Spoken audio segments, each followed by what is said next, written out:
परिवहन मंत्री रह चुके अनिल परब को लेकर के बहुत बड़ी और ब्रेकिंग खबर आ रही है। साई रिसोर्ट को लेकर के बहुत बड़ा खुलासा हो चुका है, जो कि आपको इस वीडियो में बताएंगे। और इस भी बताएंगे कि उद्धव ठाकरे जो कि महाराष्ट्र के पूर्व मुख्यमंत्री हैं, उनको लेकर के बड़ी अपडेट आ चुकी है कि उनका आइटम गर्ल आखिर है कौन। ये पूरा विषय जो है वो अपने आप में महाराष्ट्र की सत्ता में जो है वो बवाल मचा करके रख दी है। तो सबसे पहले बताएं दोस्तों कि अनिल परब का जो साई रिसोर्ट है दापोली में, किस तरीके से इनको गिराने के लिए केंद्रीय मंत्री बीजेपी के बड़े नेता कर सोमैया जी अपनी आवाज को बुलंद रख रहे हैं और बार बार दापोली जाकर के साई रिसोर्ट का दौरा कर रहे हैं कि किसी तरीके से अनिल परब के भ्रष्टाचारों की इमारत को ढहा दिया जाए, खत्म कर दिया जाए, ध्वस्त कर दिया जाए।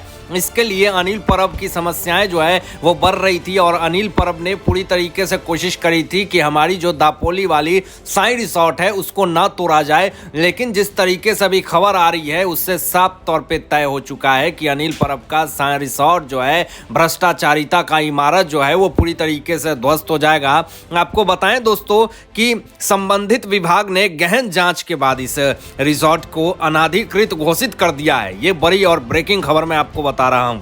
और आज चिपलुन के निर्माण विभाग ने स्थानीय समाचार पत्र में घोषणा की है कि रिसोर्ट की विध्वंस अवधि को 3 महीने के लिए रखा गया है। यह भी बड़ी खबर और बड़ी ब्रेकिंग न्यूज आपको मैं बता रहा हूं। और निर्माण विभाग की ओर से इस विध्वंस कार्य के लिए टेंडर जारी कर दिया गया है।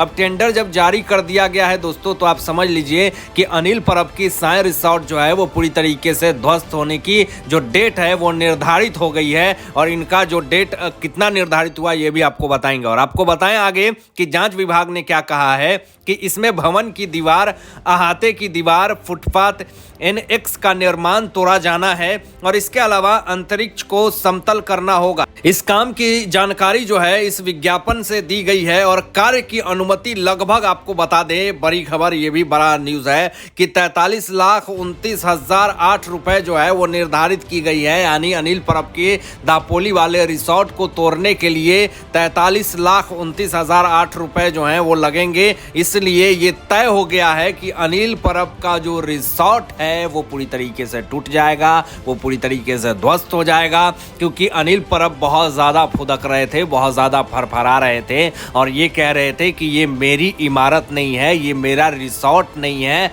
तो जब अब ये इमारत ध्वस्त हो जाएगा, टूट जाएगा, तो फिर क्यों सीना पीट रहे हैं? क्योंकि अब ये तो पूरी तरीके से कह चुके हैं कि मेरी रिसोर्ट है ही नहीं। तो अब इनको ये भी समझ में आना चाहिए कि ये रिसोर्ट टूटने से इनको कोई दिक्कतें नहीं होनी चाहिए। लेकिन दोस्तों यहाँ पे दिक्कतें हो रही हैं, अनिल परब को समस्याएं हो रही हैं। तो इसका मतलब साफ तौर पे पता चलता है कि ये रिसोर्ट जो है वो अनिल परब का ही है। बस ये ढकोसला कर रहे थे, लोगों को भटका रहे थे और ये झूठ बोल रहे थे कि मेरी रिसोर्ट नहीं है। अगर किसी का रिसोर्ट नहीं होगा तो 2017 में आपने क्यों ITR फाइल किया, आपने क्यों इनकम टैक्स पे किया? इससे साफ तौर पे पता चलता है कि अनिल परब बस कानून को गुमराह कर रहे थे और इसी का सजा है जो कि अनिल परब को मिल रहा है। और इससे कहीं ना कहीं अनिल परब की समस्याएं जो है वो बढ़ गई है। अब दूसरी तरफ दोस्तों उद्धव ठाकरे के ये लाडले भी हैं, काफी ज्यादा करीबी हैं अनिल परब। लेकिन उद्धव ठाकरे की भी समस्याएं जो हैं वो कम नहीं हो रही है। उद्धव ठाकरे को लेकर के बड़ी और ब्रेकिंग अपडेट जो आई है वो मैं आपको बता रहा हूं कि हालांकि नीतीश राणे जी ने, जो कि बीजेपी के बड़े विधायक हैं, उन्होंने क्या कहा था कि जो उद्धव ठाकरे हैं इनके अंदर बाला साहब ठाकरे से कम गुण है। ना उद्धव ठाकरे में साहस है, ना शक्ति है, ना हृदय है और ना ही पेशेंस है, कोई धैर्य नहीं है। और इनका जो चुनाव आयोग ने चुनाव चिन्ह जो दिया है मशाल, वो भी आइसक्रीम के कोन की तरह है। और आगे जो है विधायक नीतीश राणे जी ने ये कहा कि आदित्य ठाकरे जरा म्याऊ म्याऊ कर रहे हैं, इनका म्याऊ म्याऊ जो है वो सब शांत कर देंगे, सब दवा है मेरे पास। तो यहाँ पे दोस्तों अब इस प्रतिक्रिया पे क्या बड़ा एक्शन ले लिया गया ये भी अब जरा सुन लीजिए। अब नीतीश राणे जी की आलोचना करते हुए उद्धव बाला साहब ठाकरे शिवसेना के विधायक जो हैं वो वैभव नायक ने कहा कि हम नीतीश राणे के इस बयान पे शिकायत दर्ज करेंगे। ये क्या शिकायत दर्ज करेंगे? क्योंकि खुद इनके ऊपर बड़े कार्रवाई चल रही है। वैभव नायक 10 साल में 300 गुना कैसे दौलत इकट्ठा कर लिए, पहले इसका जवाब देना। ये क्या बोलेंगे दोस्तों? यहाँ पे तो साफ तौर पे आपको बताएं कि जो बीजेपी के विधायक हैं प्रसाद लाड ने बहुत बड़ा बयान दे दिया, बहुत बड़ी बात कह दी कि वैभव नायक ने किस तरीके से इतना पैसा इकट्ठा किया कि 10 साल में 300 गुना दौलत बढ़ा ली। पहले इनके ऊपर जांच होनी चाहिए, ये बड़ा मामला है। लेकिन दोस्तों यहाँ पे बड़ी बात जो निकल करके सामने आ रही है कि भास्कर जाधव जो हैं, जो कि उद्धव ठाकरे के समूह के बड़े नेता हैं, उन्होंने हालांकि कुछ दिन पहले क्या कहा था कि भाजपा नेता जो है वो नारायण राणे मुर्गी चोर हैं और नीतीश राणे जो हैं वो चरसी हैं। तो भास्कर जाधव ने जो ये बयान दिया था उस पे बीजेपी के नेता जो हैं वो प्रसाद लाड जो हैं वो बदला लेने के लिए पूरी तरीके से अग्रसर हो चुके हैं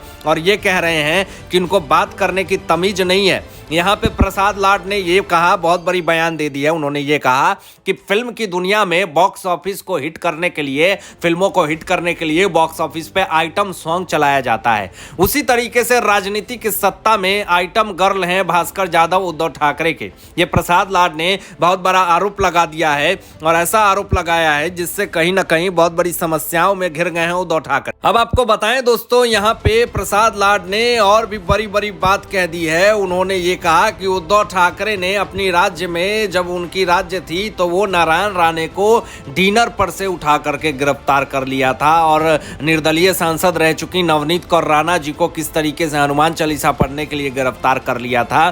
तो इन लोगों ने तो अपने कुकर्मों की हद पार कर दी और देख लीजिए कि किस तरीके से ये कह रहे हैं नारायण राणे को मुर्गी चोर और नीतीश राणे जी को चरसी। तो इस तरह का जो शब्द है इस पे अब बड़ी कार्रवाई करते हुए भास्कर जाधव पे आपको बताएं कि बीजेपी के बड़े नेता सोहम केट ने केस कर दिया है उद्धव बाला साहब ठाकरे शिवसेना विधायक जो हैं वो भास्कर जाधव के ऊपर। तो इससे कहीं ना कहीं पूरा बवाल जो है वो मचा हुआ है।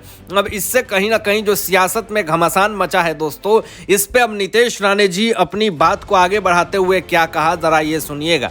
नीतीश राणे जी ने बहुत बड़ी बात कह दी है दोस्तों। नीतीश राणे जी ने ये कहा कि महाराष्ट्र में आजकल जो कुछ भी हो रहा है वो उद्धव ठाकरे की गलतियों के कारण हो रहा है। हालांकि उद्धव ठाकरे ने यह भी बड़ा बयान दे दिया है कि शिवसेना की जो भविष्य है वो खतरे में है। किस भविष्य की ये बात करते हैं? जब एनसीपी और कांग्रेस से हाथ मिला करके बैठे हुए थे तो क्या उस वक्त इनकी भविष्य जो है वो खतरे में नहीं थी? इनका भविष्य अभी भी खतरे में है और आगे भी खतरे में ही रहेगा। हालांकि जब बाला साहब ठाकरे थे तो कभी उन्होंने ऐसा बयान नहीं दिया था कि शिवसेना का भविष्य खतरे में। लेकिन आप अपने सत्ता को आपने खो दिया और आप एनसीपी और कांग्रेस से हाथ मिला करके और आप आज बयान दे रहे हैं कि जो शिवसेना का भविष्य है वो खतरे में है। ये सिर्फ और सिर्फ ये आपकी सोच है। अगर शिवसेना का भविष्य खतरे में होता तो एकनाथ शिंदे जी आज शिवसेना को एकजुट करके आज शिवसेना को पूरी तरीके से अग्रसर पर हिंदुत्व की आवाज को उठा रहे हैं। तो आप जिस तरीके से हिम्मत हार गए हैं और आपने जब मान लिया है कि शिवसेना का भविष्य खतरे में है तो ये आपके लिए खतरे में है, क्योंकि एकनाथ शिंदे जी आज भी अपने सारे विधायकों को एक साथ लेकर के हिंदुत्व की परचम को लहरा रहे हैं और पूरी तरीके से शिवसेना के विचारधारा को आगे बढ़ा रहे हैं। और इससे कहीं ना कहीं महाराष्ट्र की जनता पूरी तरीके से खुश है और कहीं ना कहीं अब एक विचारधारा को लेकर के आगे बढ़ना है। और एकनाथ शिंदे जी ने यह ऐलान भी कर दिया है कि ढाल और तलवार से सारे कुकर्मी का अंत करेंगे।